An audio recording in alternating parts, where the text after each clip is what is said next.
I would like to welcome our next speaker, Klaas van Gend, who will talk about the new changes to the C and C++ standard and, well, a more generic way to do multi-threading, hopefully then with all the different libraries we have today. Thank you.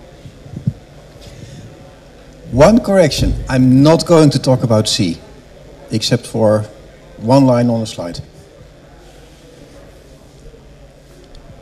And I'm not going to talk about Intel threading building blocks either, even though I promised to. While writing the slides, I realized at some point that fitting C++ in 1 hour is hard enough. So, sorry if you're here and you want to know about Intel threaded building blocks. They have really good tutorials. Okay, in case you wonder who's here, this is me. That's me in black and white. This is me in real life. I've been programming in C++ since I was age 24. That is about 15 years ago. I've been programming C since 15, so that's 24 years ago. Essentially, doesn't matter. What does matter is that I work for a company called Vector Fabrics. This is the third talk of this company on this conference. We like open source, we like multi-threading, and we like to talk about it. Especially I do like to talk about it. I'm currently writing the training material so we can teach everybody about multi-threaded programming. This is one of the chapters of a 4-day training.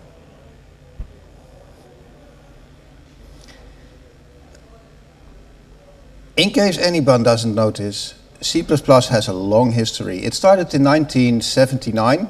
Bjarne Stroustrup, Danish, living in the US, started developing a programming language called C with classes. And over the years, in quite a few iterations, it moved into the language we know now, or think we know. A claim from one of the standardization committee guys around 2002 is, at this point, there is nobody who understands the entire language. I know Bjarne doesn't, because he still needs to study one topic, and he promised to do that next month. The month after that, they added a new chapter to the TR1, which was in development at that point.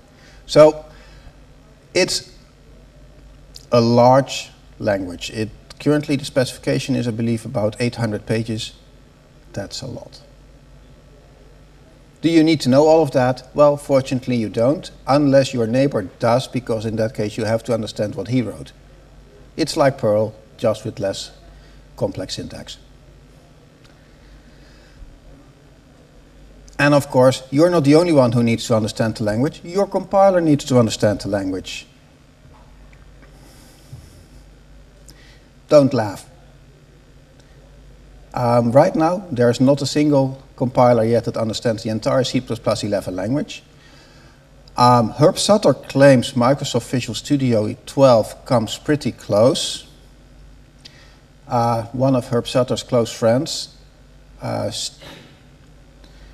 Mr. Myers, Scott Myers, from the Effective C++ world, thinks that Herb Sutter is bullshitting. So they don't agree yet. It doesn't matter, G++ and Clang are not there either. So both are getting closer. Right now, if you want to use C in GCC 4.8 with thread local storage, there are some issues there. There are some issues with thread exit and error conditions and stuff like that. On average, if you don't do too stupid things, you are moderately fine. And the beauty of it,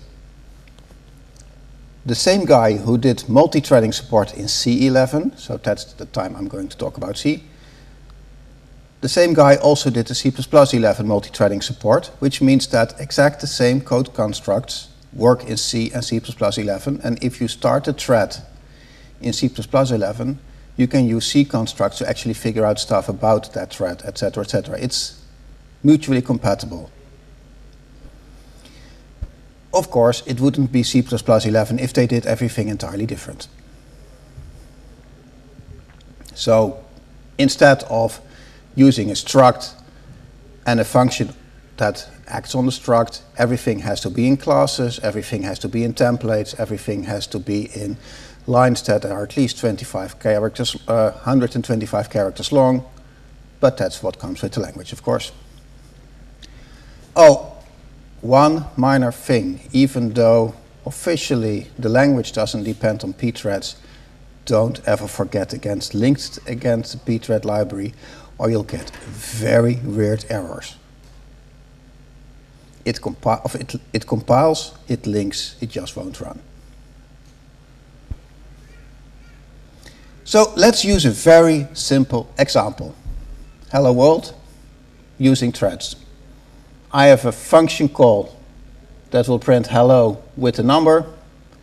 I start a thread with the function pointer, the value, and at the end I join the thread, so it is gone again, and I'm done. Believe me, it works. I'm not going to show. I'm immediately going on with the next step. Because this is a function, and C++ doesn't like functions. Is this readable? So what you have at the top is a function object, a class with the overloaded operator, and you can just use the function object in the same way. Just pass it, pass a value to it, and that's what, oh, no, back. That's what we do at the top. The second thing contains a C++11 new feature, lambda expressions, which essentially means you don't need to write the whole shebang. Square brackets, and essentially you can put something in curly braces after that is considered to be a function that you call as part of that lambda expression. Take some time to get used to if you're a pure C or C++ programmer. It adds just a new set of levels of braces to your expression, so don't expect to fit it on one line anymore. But at least you don't need to write 400 lines of extra class code anymore. So it works. It is sometimes nice, especially if you need to sort arrays and stuff like that. Then you start your thread. Everything is nice, and your thread class code goes out of scope. Not a real issue. Your program just ends at that point. So you probably want to avoid that. So if you have a thread object which has a local scope and an exception happens, your program dies. There's no way you can work around that. It's similar to a segfault, but without a segfault. Two options. Either you kill the thread and join the thread, or you make sure the thread is detached, which means that essentially it's copied in some kind of background class instance thread that runs up to a certain point and it cleans out itself. Well, the problem is that class is running somewhere. It can write to every variable it knows about, but there's no way you can influence it anymore because you just don't know about that thread, unless it tells you. The other thing that you can do is use the move semantics, another pretty interesting C++11 feature where you actually don't copy a class, but you take the values out of it. So you have one class here. It contains variables, it contains pointers. If I use the move semantics, I have a new class here. That new class gets pointers, etc. from that one, and everything in that over there is now zeroed. That class is now an empty shell.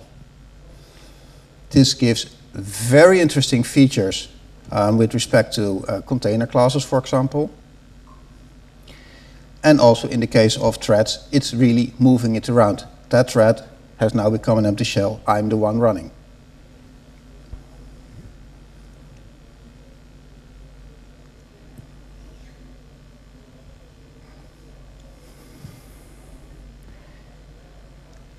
Next to threads, we need mutexes because we need to stop all those threads from executing and making a mess. To make things simple, C++11 chose to come up with 4 different types of mutexes. The standard mutex, everybody blocks if one has obtained a lock to the mutex.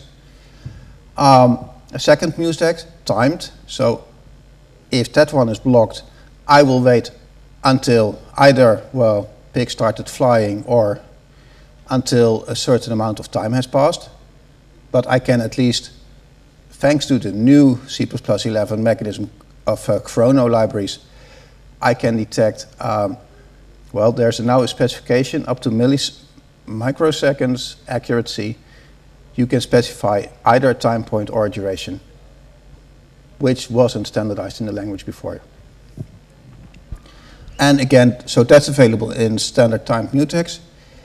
If you really must, there are also recursive mutexes, which means that if I have a recursive algorithm, I can lock a locked mutex on the one condition: it has to be me that locked it previously.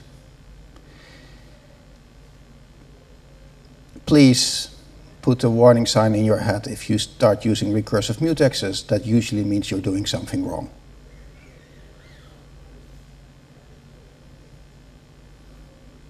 Nobody's making notes? No? Excuse me?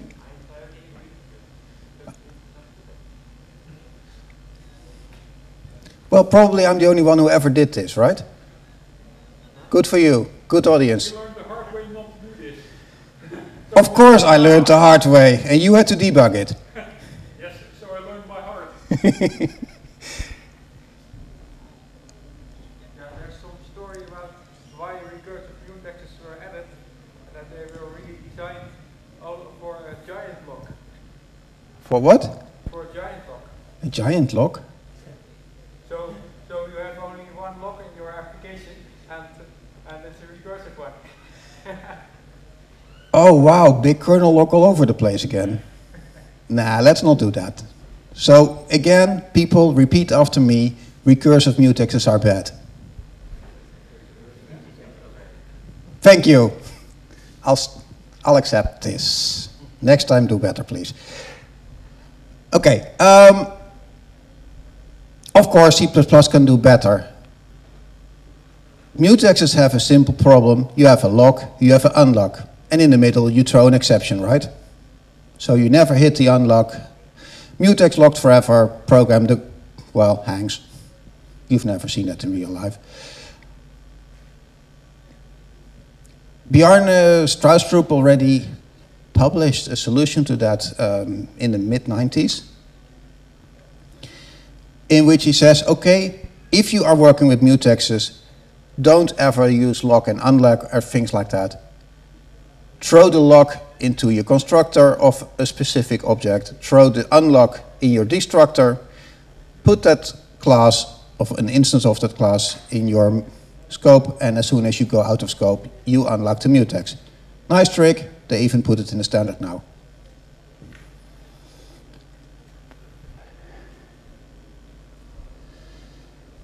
And then we get into the harder parts. So we have a lock guard. A lock guard will lock the mutex upon creation.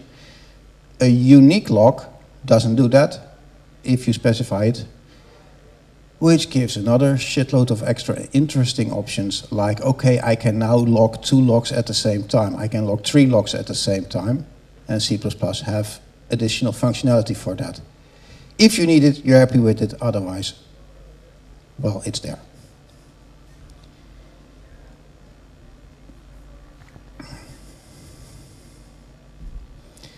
Then we get to the atomics. This is the topic where, again, Mr. Hubsutter says, I am never going to teach that. Well, he said so in, I believe, early 2000s.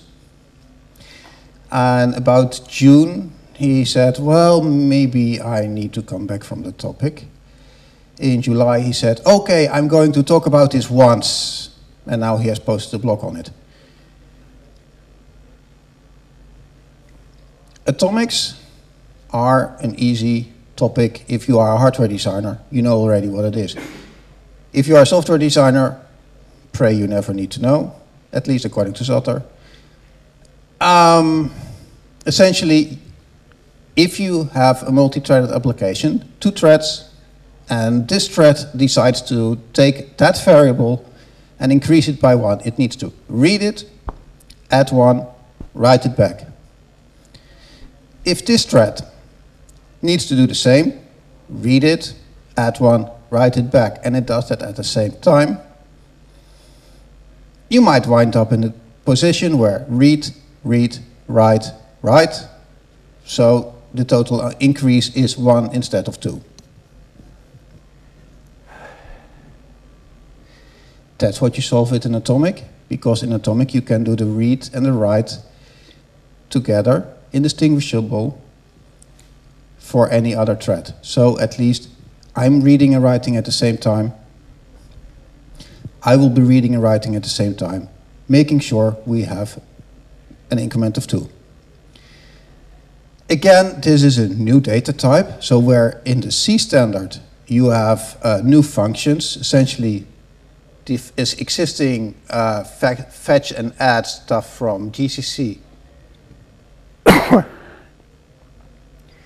The existing functions from GCC already existed, so underscore GCC underscore sync underscore fetch underscore add is now available as underscore sync fetch add. In C++ 11, they again made a new data type for it, standard atomic template. C11 also has a new data type for them. As far as I know, they only had functions, but I didn't look into it too closely.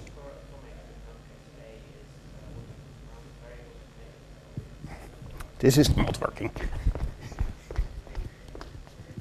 In C, if you put underscore atomic around the variable with an uppercase A, then it becomes an atomic. Oh. Nice.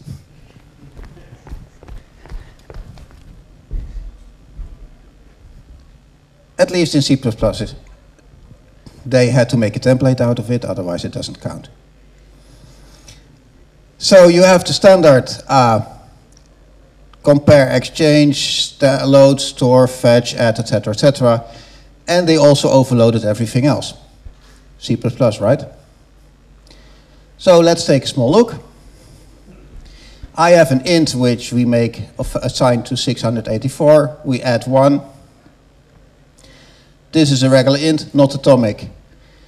If we then assign my value to an atomic int, the assignment is atomic, but doesn't matter much. If we then add 42 to the atomic, that's an atomic add. If we then fetch and sub, well, that will be an atomic operation, but the assignment is not. Some people tend to put an emphasis on, okay, be careful about that assignment because you lose your atomacy. Probably they had wanted to put another atomic underscore cast or something like that on it. So you could have a const static atomic global variable, right? But, well, that didn't happen. Then they got into a topic that I really didn't understand anymore, because you now have different memory mechanisms. The one I'm talking about is the easiest one, where at least you assume that all threads run in parallel, can read and write in parallel, but that's about it. Apparently they have different memory models where reads and writes may be reordered at runtime and things like that. That's where I really lost track. Excuse me? Of course it has to do with performance. Of course it also has to do with architectures that don't have a cache coherency. But my brain started hurting at that point. And if you really have that kind of architecture, good luck. God be with you.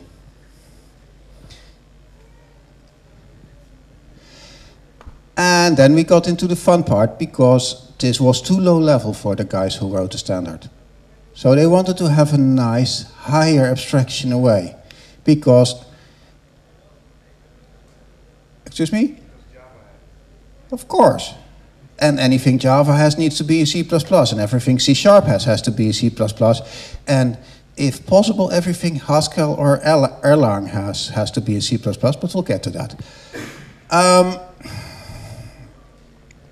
So we're going to do multi-threaded. We have a standard thread class.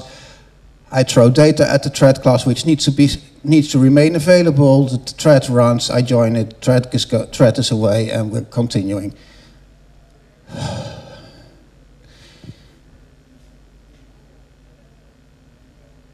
I'm not even going to talk about exceptions here. I'm too tired about that.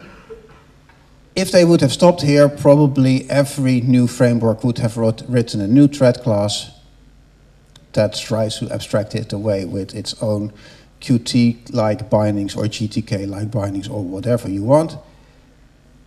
But we got futures and promises. Is this readable from the back? People in the back are sleeping.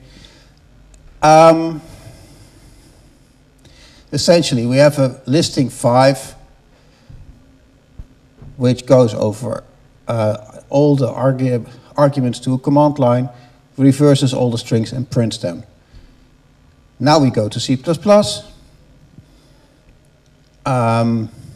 We have an array of futures, and a future is the easiest to consider as a future is a concept that will be available in the future. Once my thread has run, the output will be put in there and I can access it. So I have asynchronously, I call restring with an argument, and at some point, so the return value will be that future, and at some point I call get on the future. And if everything went right, I will just get my value. If anything went wrong, I'll just get an exception. So the beauty is, yes, I do get an exception. Is my main function of, if my ref string would throw an exception, and I deliberately did not do that, but if it throws an exception, it will be caught. When I call the get, I'll get that exception. Well, yay.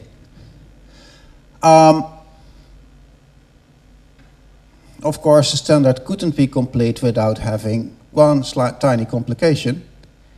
When is this thread going to run? If you run this code like it is here, and you look if the code actually spawns threads and things like that, it doesn't.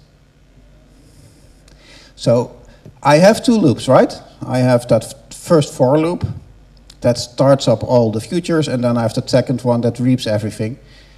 What it does is it will happily call deferred on the async, which is an option that is default. So the async actually only starts working in the main thread when I get it. So no parallelism at all.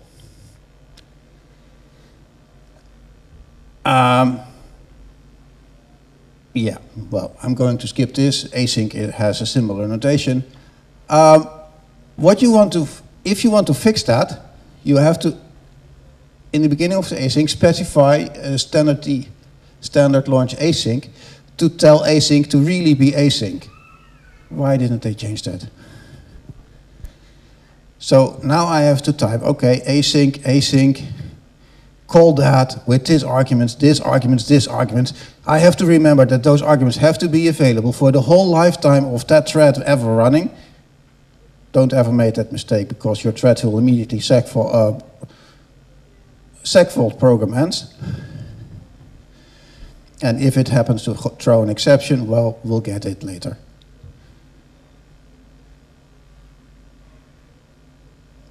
At least now we get to an async.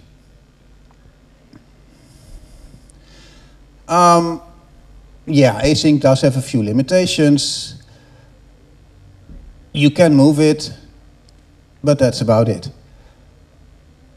Next concept in the list, a package task. So what you do with the package task is it wraps again my task, but I can assign the task to somebody else. I can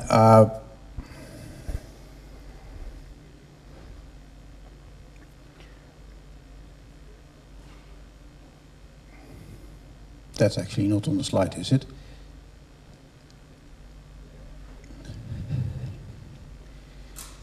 The main advantage of using a package task is that I have more control over it.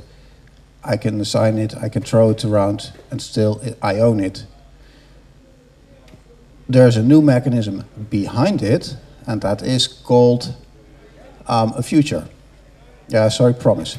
So what happens if I call the package task, if I create it, it will underneath create a future, a promise, which contains all the arguments it will carry around to the task will run, put its output into the future that is also owned by the promise. When I ask the package task, give me my future, the package task will return the future of the promise, and I can access it and run it. So now I have three classes in turn. And then we can start getting to the real fun with broken promises. It's fun to toy with. I hope not to see anyone in real life. I couldn't come up with any idea why I would want to toy with promises myself. I hope the package task does that. I haven't seen anyone doing a decent example of why you want to toy with a promise. Unless you want to write your own package task, of course.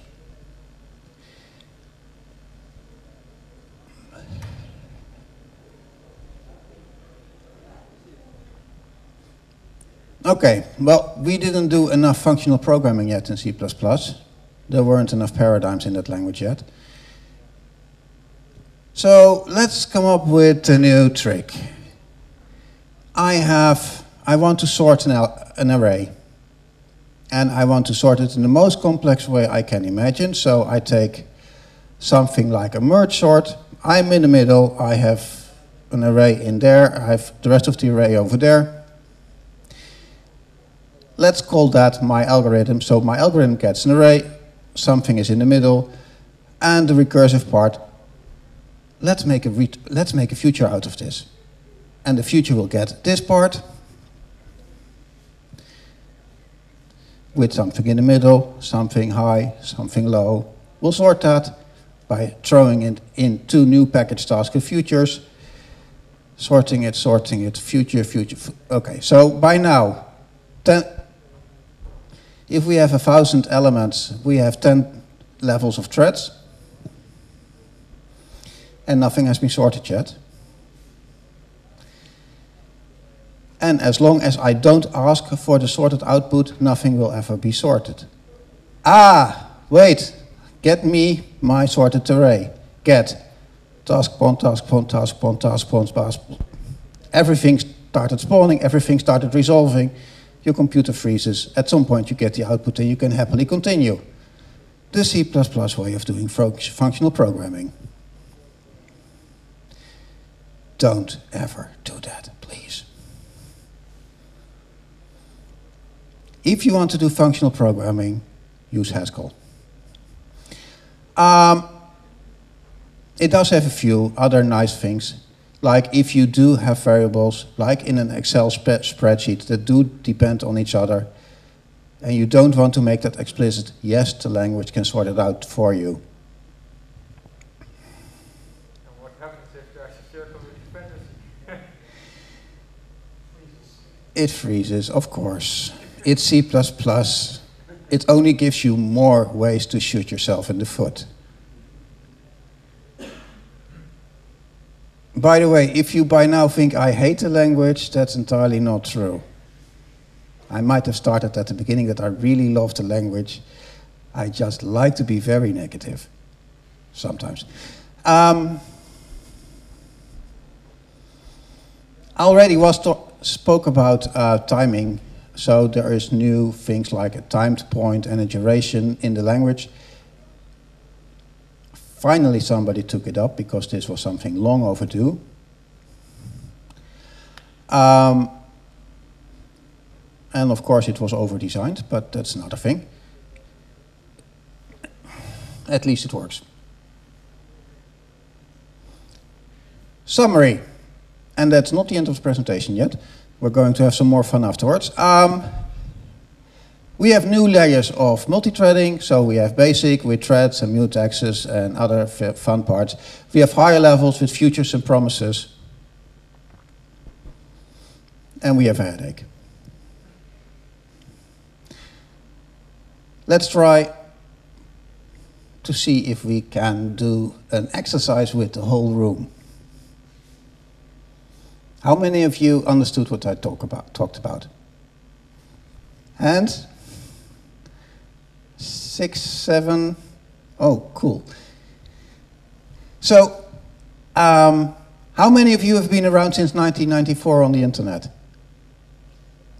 Ah, quite a few more. Okay, so all of you have been at the beginning of the World Wide Web. You've been to a web page called the Swedish Chef, right? Which was talking about that weird character from the Muppet Show. And his weird way of speaking Swedish, except in Denmark, by the way. In Denmark, he was talking about German. In Sweden, he was talking Swedish. But everywhere else, it was fake Swedish. So you get something like, the Swedish Chef is a Muppet who appeared in the long-running The Muppet Show, right? And the exercise we're going to run is, okay, we're going to do this parallel in C++.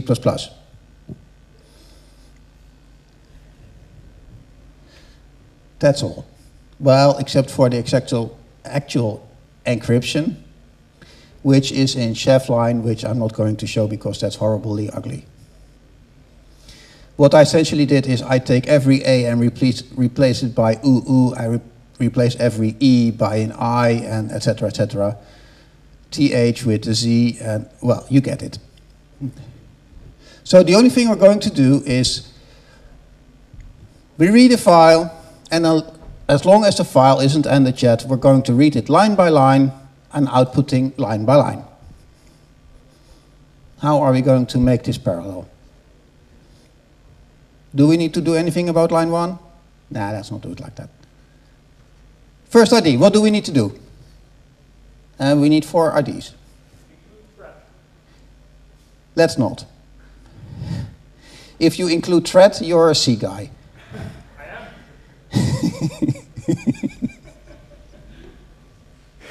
Okay, so we're not going to include threads. Let's include future instead.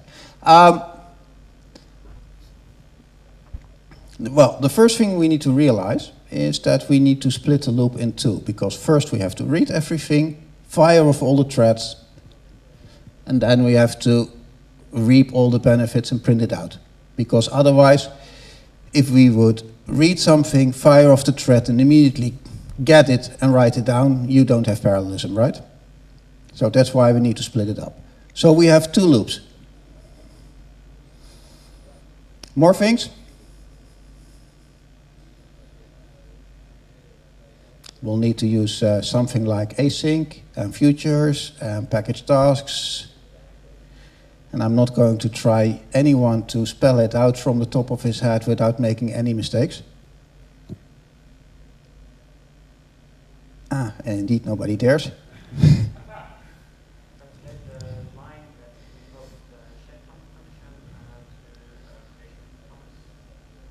Yes.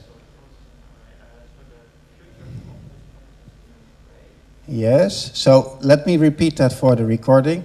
What you say is, okay, throw the line into a promise with the chef line. The result will be a future, throw those in an array as well, and print the array. We're close.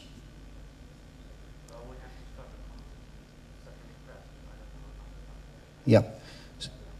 So you're missing a tiny point. Yes?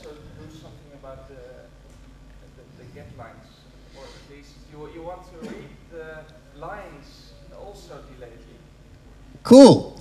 Yes, you do need to do something about the lines, because you don't know in which order the threads will be read or will be executing. You need to store every line in memory just because you don't know in which order the threads will actually process them. So you indeed have to read all the lines into memory, keep them there, tell the promises,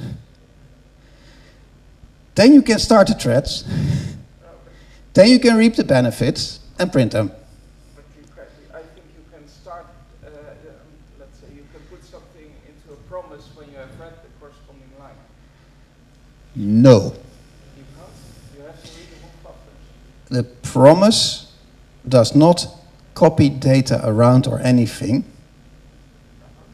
No, it doesn't. It doesn't move either. So you have to keep everything around. Excuse me? Yes, it is useless.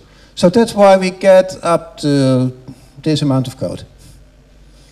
So indeed, I have to push every line into a vector with strings.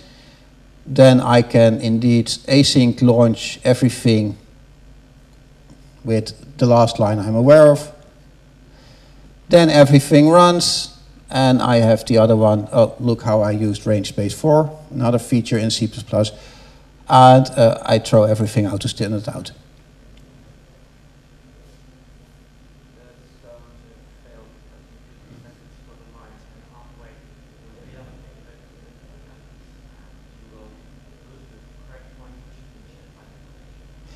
No. Because C++ STL template requirement number, I forgot which one, says that if you have a pointer to an object, you can do pushback and popback without affecting any of the other ones. It's a requirement on vector. So if a vector push needs to reallocate, it only will allocate extra stuff. It will not copy things around. It's a new requirement. Well, the requirement was already there, but it's not really well specified. It's now really strictly specified. Vector is not allowed to, as a result of pushback, copy the entire vector somewhere else into a larger array. That's not allowed.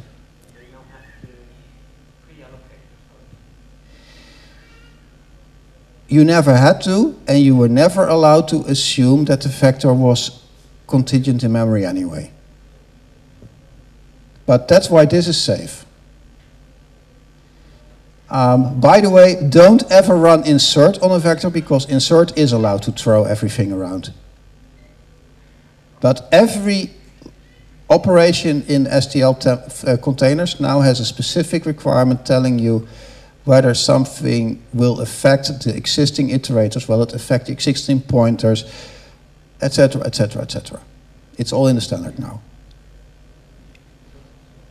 So the code actually works and is actually parallel. Yay. So I use GDB to prove, knowing that GDB will throw out every fork and join as a line item. And yes, it does. And I removed a few because the code I used had 45 lines, but it works. So we parallelized the Swedish Chef. I only didn't tell about one tiny thing. I also put in a trick that every third line item, of every third dot, it will replace the dot by bork, bork, bork.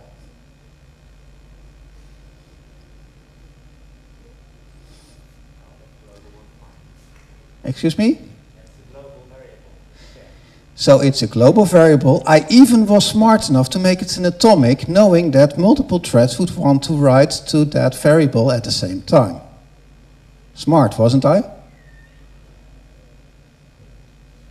at least it will replace 1/3 of the dot, dot, dot. It will replace 1/3. Which 1/3? Yeah. Nobody knows. Yes, because you don't know in which order the threads run, you don't know. So it may actually have 3 borks at the immediately after each other. That can happen, yes. So if you diff the text of 4 different runs, they will be different. Too bad. That's why you need decent tooling if you start doing parallelization. Oh, by the way, Vector Fabrics makes those tooling. Oh, oops, I wasn't allowed to tell that. So, indeed, we do have tooling that will find this kind of dependencies. We will prevent you from doing anything that turns the order of your output around. I think that's it. Questions? Start on the front. So yeah, the thing with a solution like with a solution like this, I wonder, isn't there another way to do this? Because what I don't like about this way is you first read the whole file, and if it's small, it's all right. But if you have a long file, like maybe a few hundred megabytes, then you might not want to do that. Or so maybe.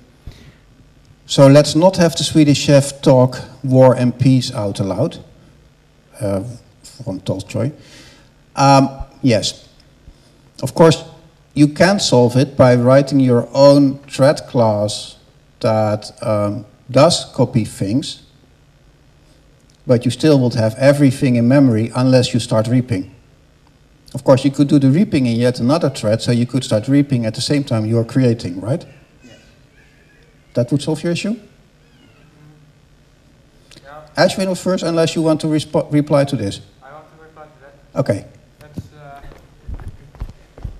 if you do the reaping in a different thread, then you still don't really have a guarantee that the reaping thread runs soon enough, and you still don't have a bound on how much stuff you have in flight at once.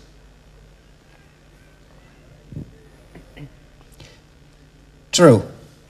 Of course, you could fix that by start working with get and put requirements on the get. So I get the futures in a certain order. I still do it like that. And I could, of course, prioritize the thread that actually does all that getting, and let's not get there. Was it faster? Your new code? Was my new code faster? No. Was that the point of it? No, not actually. So the reason why it isn't faster is actually fairly obvious. Chef lines at the go, which maximum are 500 bytes. So every 500 bytes, you have a for loop around them, look if it's another character, etc. That's just not a shitload of data. So the actual body of each iteration is too small to actually be parallelizable. Thank you for making another plug. That's something Perian will tell you. He's not affiliated with me in any way. Actually he is, but that doesn't matter. More questions? Cool. Okay, well, thank you for your attendance. Enjoy your new way of working with C++ and multithreaded, and let the code flow. Thank you.